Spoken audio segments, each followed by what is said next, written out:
Welcome back to The Explainer. We're diving straight in today because we are breaking down the absolute most crucial structural decisions you need to make right now in your 20s and 30s to lock in your financial freedom. We're looking at the actual blueprint of generational wealth, pulling directly from hard financial data, modern economic analysis, and behavioral psychology to give you a definitive edge.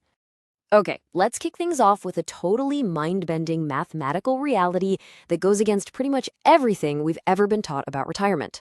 What if saving for just 10 years actually beats saving for 30 years? I know, it sounds literally impossible, right? Like, how could 10 years of effort outpace 30 years of effort? Well, stick with me, because by the time we wrap up today, you're going to completely understand the mechanics behind this, and way more importantly, how you can actually use it. Here is our roadmap for today's explainer. 1.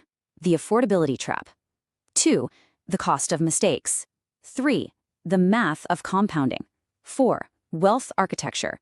And finally, 5. Maximizing return on experience. Section 1. The affordability trap. The chasm of the modern economy. Look, we have to start by validating what you are probably already feeling. If you feel like it's harder to get ahead today than it was for your parents, well, the data shows you're absolutely right. Back in the 1950s and 60s, a median-priced home cost roughly twice the average annual salary. Just 2 times. Today, that same median home costs roughly 6 times the average annual salary. The traditional markers of the American dream are mathematically, objectively harder to reach today. The cost of living isn't just some static background noise anymore, it's a dynamic adversary. You aren't imagining the pinch, and honestly, that's exactly why traditional passive financial advice just doesn't cut it anymore. Moving on to Section 2, mistakes cost more than money, the agitation of the invisible game. Because the baseline cost of living is so brutally high right now, trying to keep up by projecting wealth can lead to some devastating systemic traps. People naturally try to bridge this affordability gap with debt, and it triggers a massive domino effect. Take a second to really absorb this staggering number, $1.68 trillion. That represents the unprecedented total auto debt currently strangling the middle class. It's a massive systemic weight. And what's wild is that the psychological thrill of having a nice new car usually fades way before the payments end, right? Leaving people totally trapped, paying off a depreciating asset. The trap is always set in the details. Just look at the total interest paid here.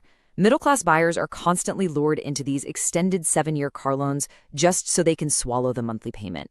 But by hyper-focusing only on what goes out each month, they're blinding themselves to a massive $20,000 interest trap on a high-risk loan.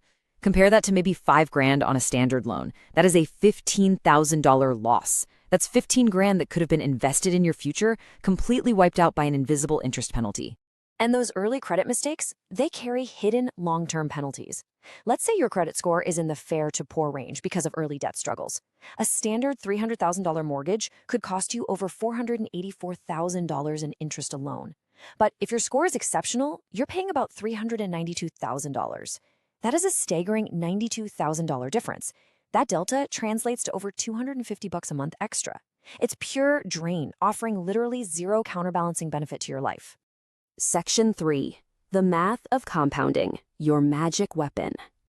Okay, here is where we completely flip the script, because your greatest asset to fight back against this crazy economy isn't your current paycheck, it is your temporal horizon. Time is the ultimate multiplier. Let's look at a famous personal finance scenario that completely redefines why you need to get started right now. We've got investor A, who saves $5,000 a year for just 10 years in their 20s and 30s and then stops completely, never invests another dime. Then we have investor B, who saves that exact same amount for 30 straight years, but they start a decade later.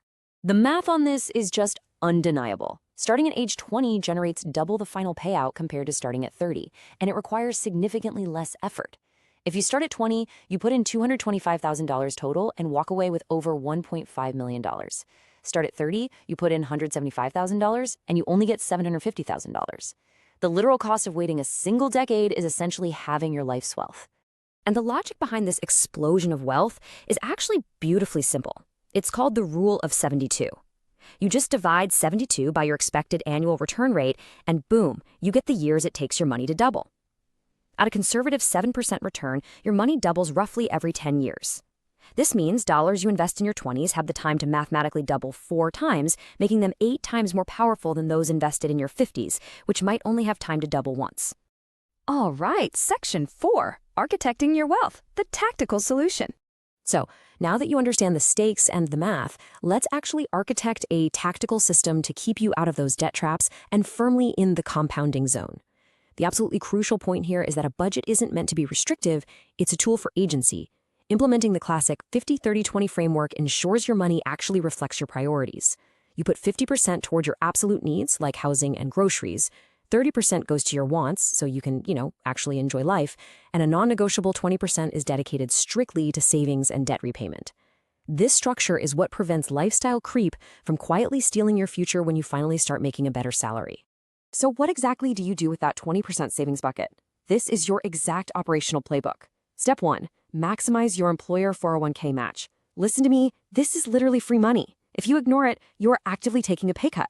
Step 2, build a 3 to 6 month emergency fund and a high-yield savings account. This is your shield to protect you from high-interest debt when a crisis inevitably hits. Step 3, maximize a Roth IRA. Because you're likely in a lower tax bracket right now in your 20s, paying taxes today in exchange for tax-free growth forever is a massive mathematical advantage.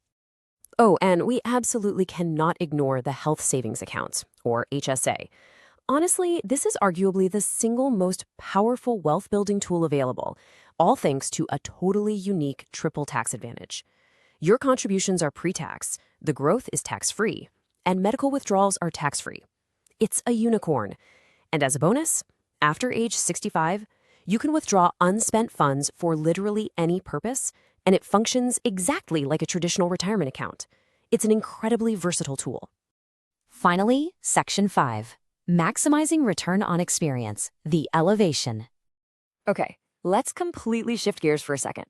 We've talked a lot about the mechanics of accumulating wealth, but building a massive pile of money shouldn't come at the cost of actually living your life.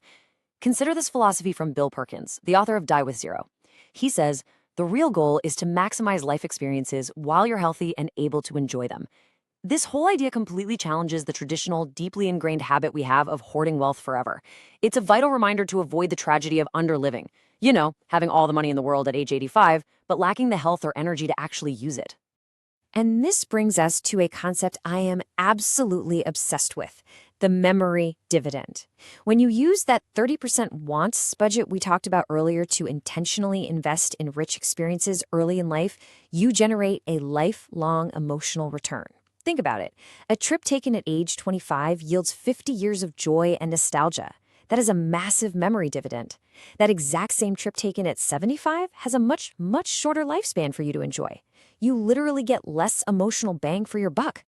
At the end of the day, mastering your financial architecture, understanding your credit, dominating the math of compounding, and structuring your accounts, it isn't about dying as the richest person in the graveyard.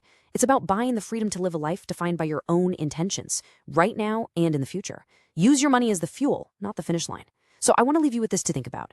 Now that you know the math, what experiences are you going to fund with the wealth you're about to build?